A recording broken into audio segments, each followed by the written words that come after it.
നമസ്കാരം. മണിപ്പീച്ച് മലയാളം നിങ്ങളെ കാണുന്നതിൽ വളരെ സന്തോഷം. ഇന്ന് ശനിയാഴ്ച നിങ്ങളെ ചോദ്യത്തിനെല്ലാം ഉത്തരം പറയാം. Okay sir. നിറയെ ജനങ്ങൾ പല ചോദ്യം ചോദിച്ചിട്ടുണ്ട്. അതിൽ തന്നെ ഞാനിപ്പോൾ ചോദിക്കാൻ പോകുന്നു സർ. സർ നിങ്ങളൊരു ഈ വൈരസൂചി അങ്ങനെ എന്നൊരു കോൺസെപ്റ്റ് പറയുന്നല്ലേ? ഈ ഗോൾഡിന് ഈ വൈര ഊസി എന്ന് പറയുന്ന ആ റേറ്റ് വരുന്നത് പോലെ ഇല്ലയോ സർ? ഗോൾഡിന് വാല്യൂ ചെയ്യാൻ പറ്റത്തില്ല. ഞാൻ വാല്യുവേഷന് അനുസരിച്ച് തന്നെ ഒരു സ്റ്റോക്കിന് വൈരസൂചിയ ഇല്ല എന്ന് ഞാൻ പറയും. ഗോൾഡിന് ക്യാഷ് ഫ്ലോയേ ഇല്ല. ഫ്യൂച്ചർ ക്യാഷ് ഫ്ലോയിനെ വെച്ച് തന്നെ whether it is a wise use or not എന്ന് നമ്മൾ പറയണത്. ഗോൾഡിന് ക്യാഷ് ഫ്ലോ വരത്തില്ല. ഈ ഗോൾഡ് വൈരസൂചി ആവണമെങ്കിൽ അത് ഇതേ റേറ്റിൽ ഇരിക്കണം. അമേരിക്കയിൽ ഇൻട്രസ്റ്റ് റേറ്റ് കയറണം. അമൗണ്ട് ഓഫ് മണി സർക്കുലേഷൻ കുറയണം. മണി സർക്കുലേഷൻ കട്ട് ചെയ്തു ഇഷ്ടത്തിന് മണി സപ്ലൈനെ എക്സ്പാൻഡ് ചെയ്തുവെങ്കിൽ മണി സപ്ലൈ എക്സ്പാൻഡ് എന്ന് പറഞ്ഞാൽ ഇങ്ങനെയാണ് പണത്തിനെ ക്രിയേറ്റ് ചെയ്യണു. ഈ കാശ് എന്ന് പറയുന്നത് നോട്ടടിച്ച് ചെയ്യത്തില്ല. അതൊക്കെ സിനിമയിൽ തന്നെ കാണിക്കും. അങ്ങനെ ഈ പണം എങ്ങനെ ക്രിയേറ്റ് ആകും എന്ന് വെച്ചാൽ റിസർവ് ബാങ്കിൻ്റെ അടുത്ത് മണി ഇരിക്കത്തില്ല. സ്റ്റേറ്റ് ബാങ്കിൻ്റെ അടുത്ത് ബോണ്ട് ഇരിക്കും. സ്റ്റേറ്റ് ബാങ്കിന് പണം ആവശ്യം വരുമ്പോൾ അപ്പോൾ അവരെടുത്തിരിക്കുന്ന ആ ബോണ്ടിനെ മേടിച്ചുകൊണ്ട് ക്യാഷ് കൊടുക്കും. So like this are creating money. ഇപ്പോൾ റീസെന്റ് RBI തന്നെ ചെയ്തത്. അതുകൊണ്ട് തന്നെ ബാങ്ക് നിഫ്റ്റിയൊക്കെ മേളിയിരിക്കുന്നു. സോ മണി മേക്കിംഗ് എന്ന് ആരും പറയത്തില്ല. സോ എന്ത് ചെയ്യുന്നെന്ന് വെച്ചാൽ ഗവൺമെൻറ് സെക്യൂരിറ്റീസിനെ RBI നിറയെ മേടിച്ചിട്ടുണ്ട്. ആ പണത്തിന് അവരവരെ ബാങ്ക് അക്കൗണ്ടിൽ ക്രെഡിറ്റ് ചെയ്തിട്ടുണ്ട്. സെക്യൂരിറ്റി ബാങ്കിൽ പോയല്ലോ ക്യാഷ് മാർക്കറ്റിലും വന്നു. മാർക്കറ്റിൽ മണി യൂസേജ് കയറും. അതുകൊണ്ട് തന്നെ ബാങ്കിന്റെ സ്റ്റോക്ക് കയറിയിട്ടുണ്ട്. അതുകൊണ്ട് തന്നെ RBI വട്ടി കൂട്ടുമ്പോഴും കുറയ്ക്കുമ്പോഴും CRR SLR കൈവയ്ക്കുന്നതാ. എല്ലാം അതുകൊണ്ട് തന്നെ. So how RBI pumps in and take out money is by selling or buying government securities. So നിങ്ങൾ ഗവൺമെൻറ് സെക്യൂരിറ്റീസിന് വാങ്ങിയെങ്കിൽ you are increasing the quality in the system. So when the money in the system is a decurrent level and not too much. In fact, there is less money in the system. Then സ്വർണ്ണമും വൈരസൂചിയായി മാറും. അതുപോലത്തെ situation വരാൻ chance ഇല്ല. എന്തെന്ന് വെച്ചാൽ economic കൊണ്ട് അത് വാങ്ങാൻ പറ്റത്തില്ല. എന്തെന്ന് വെച്ചാൽ ഞാൻ അമേരിക്കയെ കുറിച്ച് പറഞ്ഞതുപോലെ എല്ലാം കടൻ വാങ്ങി എല്ലാം കടനിൽ തന്നെ ഓടിക്കൊണ്ടിരിക്കുന്നു. ഞാൻ ഇന്ത്യയെ കുറിച്ചും അതേ തന്നെ പറയണം. നിങ്ങൾ 2 വീലർ കടനിൽ പോകുക, 4 വീലറും കടനിൽ തന്നെയല്ല പോണു. വീടും കടനിൽ തന്നെ ഇരിക്കും. എല്ലാമേ കടൻ തന്നെ സർ. ക്രെഡിറ്റ് കാർഡിൽ പോകുന്ന അവർ നിങ്ങളെ കാശിന് ടൈറ്റ് ചെയ്തെങ്കിൽ നിങ്ങൾ വീട്ടിൽ ഐസിങ്ങിൽ പടുത്തുകൊണ്ടിരിക്കും. ഇപ്പോൾ ഒരു എൻജിൻ ഓടണമെങ്കിൽ പെട്രോൾ എന്ന് പറയുന്നത് ക്യാഷ്. ഓവറായിട്ട് എൻജിൻ പെട്രോൾ എടുക്കുന്നു എന്ന് പറയുന്നത് ഈ ഗോൾഡിൻ്റെ റേറ്റ്. സോ ആ എൻജിനെ നിങ്ങൾ അതിനെ റിപ്പയർ പെട്രോൾ കൺസംഷനൊക്കെ നമ്മൾ കുറയ്ക്കണം. അതിന് കുറഞ്ഞത് ഒരു വർഷമാകും. എൻജിൻ ശരിയല്ലെങ്കിൽ എൻജിനെ കളത്തി എടുത്തോണ്ട് വണ്ടീനെ നിർത്തണം. എൻജിനെ കളത്തണം എന്ന് പറയുന്നത് എക്കണോമീനെ കിടപ്പിക്കും. അതുകൊണ്ട് അതിനെ നമ്മളെ കൊണ്ട് ചെയ്യാൻ പറ്റും. അതുകൊണ്ട് ഇത് ഒരു ഓപ്പൺ ഹാർട്ട് സർജറി പോലെ തന്നെ ഓടിക്കൊണ്ടിരിക്കും പോലെ നമ്മൾ സർജറി ചെയ്യണം. ലോകത്തിൽ നമുക്കറിഞ്ഞ് 1045 ഇന്ന് വരയ്ക്കും ഒരു പ്രാവശ്യം മാത്രം തന്നെ ഈ എൻജിനെ സ്റ്റോപ്പ് ചെയ്തു. അത് തന്നെ പോൾ വാൾക്കർ 1980 ചെയ്തത്. Okay sir. ഗോൾഡ് 38% കുറയാൻ പോകുന്നു എന്ന് പറഞ്ഞത് എല്ലാ സ്ഥലങ്ങളും സ്വർണ്ണവില കുറയാൻ പോകുന്നു, സ്വർണ്ണവില കുറയാൻ പോകുന്നു എന്ന് ന്യൂസ് പോയിട്ടുണ്ട്. എന്ത് തന്നെ സാർ നടന്നത്? സ്വർണം 38% കുറയുമോ കുറയൂലയോ സാർ? ജോൺ സ്റ്റുവർട്ട് വിൽ എന്ന ആൾ മോർണിംഗ് സ്റ്റാർ എന്ന് പറയുന്ന കമ്പനിയുടെ അനാലിസ്റ്റ്. ആക്ച്വലി അയാൾ ഒരു ഇംഗ്ലീഷ് ഫിലോസഫറിൻ്റെ പേരിനെയാണ് അവർക്ക് വച്ചിട്ടുണ്ട്. ജോൺ എന്ത് പറയണമെന്ന് വെച്ചാൽ ഈ ഗോൾഡിൻ്റെ rally geopolitical tension and extraordinary economical situation കാരണം ഇരിക്കുന്നു.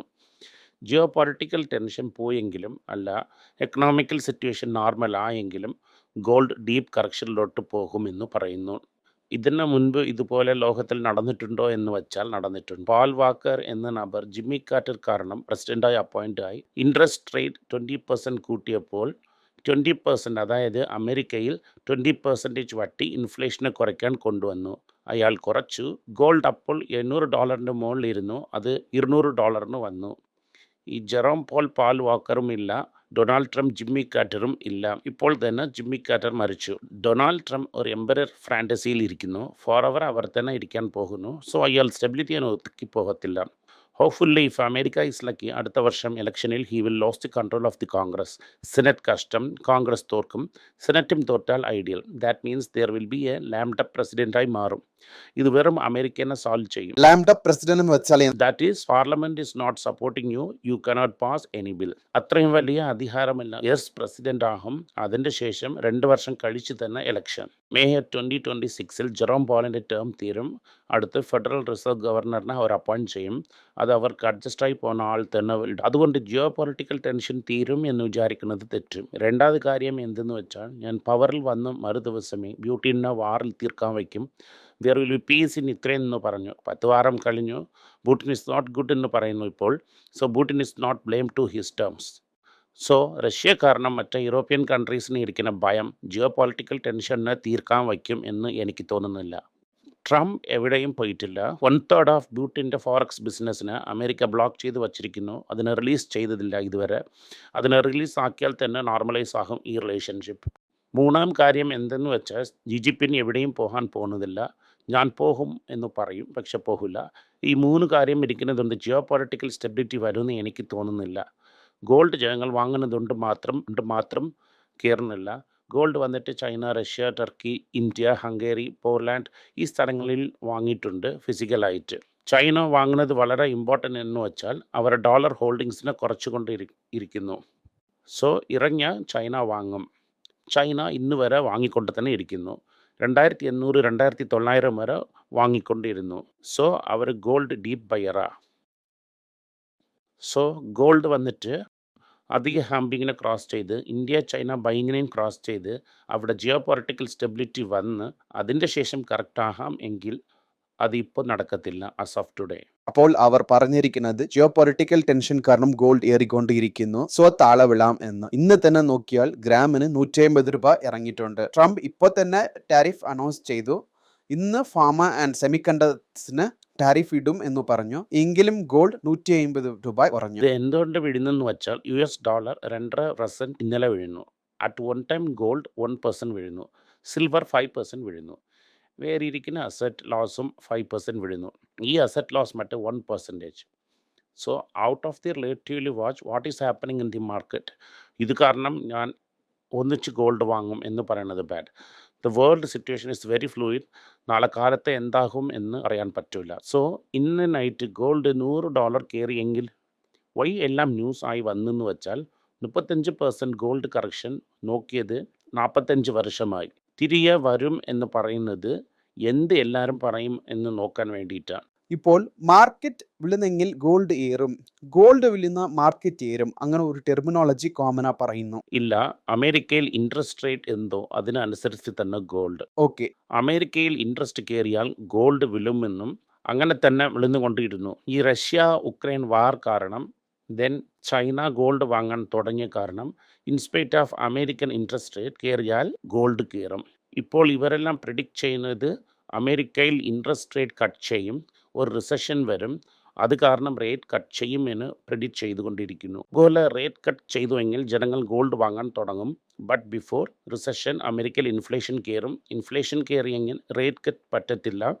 ഷൂസ്, ക്ലോത്ത്സ്, കാറിൻ്റെ വിലയൊക്കെ കയറിപ്പോകും. സെക്കൻഡ് ഹാൻഡ് വിലയും കയറിപ്പോകും. നിറച്ചു പേർക്ക് ജോലിയും പോകും. ഞാൻ എന്ത് പറയുന്നെന്ന് വെച്ചാൽ, ജെറോം പോൾ ഇതുവരെ പറഞ്ഞത് ഇൻട്രസ്റ്റ് റേറ്റ് കട്ട് ചെയ്യുന്നത് പോലെ എനിക്കൊന്നും തോന്നുന്നില്ല. സോ ഇൻട്രസ്റ്റ് കട്ട് ചെയ്തില്ലെങ്കിൽ ഗോൾഡ് സ്റ്റേബിളായിരിക്കും. ഫൈനലി റിസഷൻ ഒന്ന് വന്നാൽ അമേരിക്ക കട്ട് ചെയ്ത് തന്നെ ആകണം. അത് ഇൻഫ്ലേഷന് അനുസരിച്ചിരിക്കും. അപ്പോൾ ഗോൾഡ് തിരികെ കയറും. ഇഫ് അറ്റ് ഓൾ കറക്റ്റ് വന്നുവെങ്കിൽ 10% കറക്ഷൻ വരും. പക്ഷെ അതിൽ ഇന്ന് വരും അല്ല നാളെ വരും എന്ന് പറയാൻ പറ്റില്ല. ഞാൻ വന്നിട്ട് എല്ലാ മാർക്കറ്റും ഓവർ വാല്യൂഡ് എന്നു നിങ്ങളടുത്ത് ഞാൻ കുറച്ച് ദിവസം കൊണ്ട് പറഞ്ഞുകൊണ്ടിരിക്കുന്നു. സോ കറക്റ്റാണ് പറഞ്ഞ അമേരിക്കൻ മാർക്കറ്റും ഓവർ വാല്യൂഡ്. മാഗ്നിഫിഷ്യൻസിനെ വെച്ച് മാർക്കറ്റിനെ കയറ്റുന്നു, പലതരപ്പെട്ട മാർക്കറ്റിനെയും കയറ്റുന്നു എന്ന് പറഞ്ഞിട്ടുണ്ട്. ഇപ്പോൾ ആ ബബിൾ ബേസ്റ്റ് ആയിട്ടുണ്ട്. ഇപ്പോൾ ഒരു 7 മന്ത് ലോയിൽ ഇരിക്കുന്നു.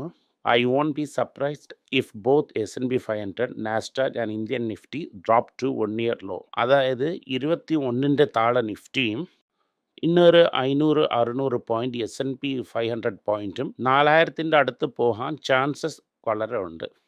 Okay sir, thank you. ഈ വീഡിയോ നിങ്ങൾക്ക് ഇഷ്ടപ്പെട്ടുവെങ്കിൽ ഈ വീഡിയോനെ ലൈക്ക് ചെയ്യുക, ഞങ്ങളെ ചാനലിനെ സബ്സ്ക്രൈബ് ചെയ്യുക, ബെൽ നോട്ടിഫിക്കേഷനെ ഓൺ ചെയ്ത് വയ്ക്കുക. പറ്റുമെങ്കിൽ ഈ വീഡിയോയിനെ ഫ്രണ്ട്സിനും നിങ്ങളുടെ സ്വന്തങ്ങൾക്കും അയച്ചു വയ്ക്കുക. നന്ദി, നമസ്കാരം.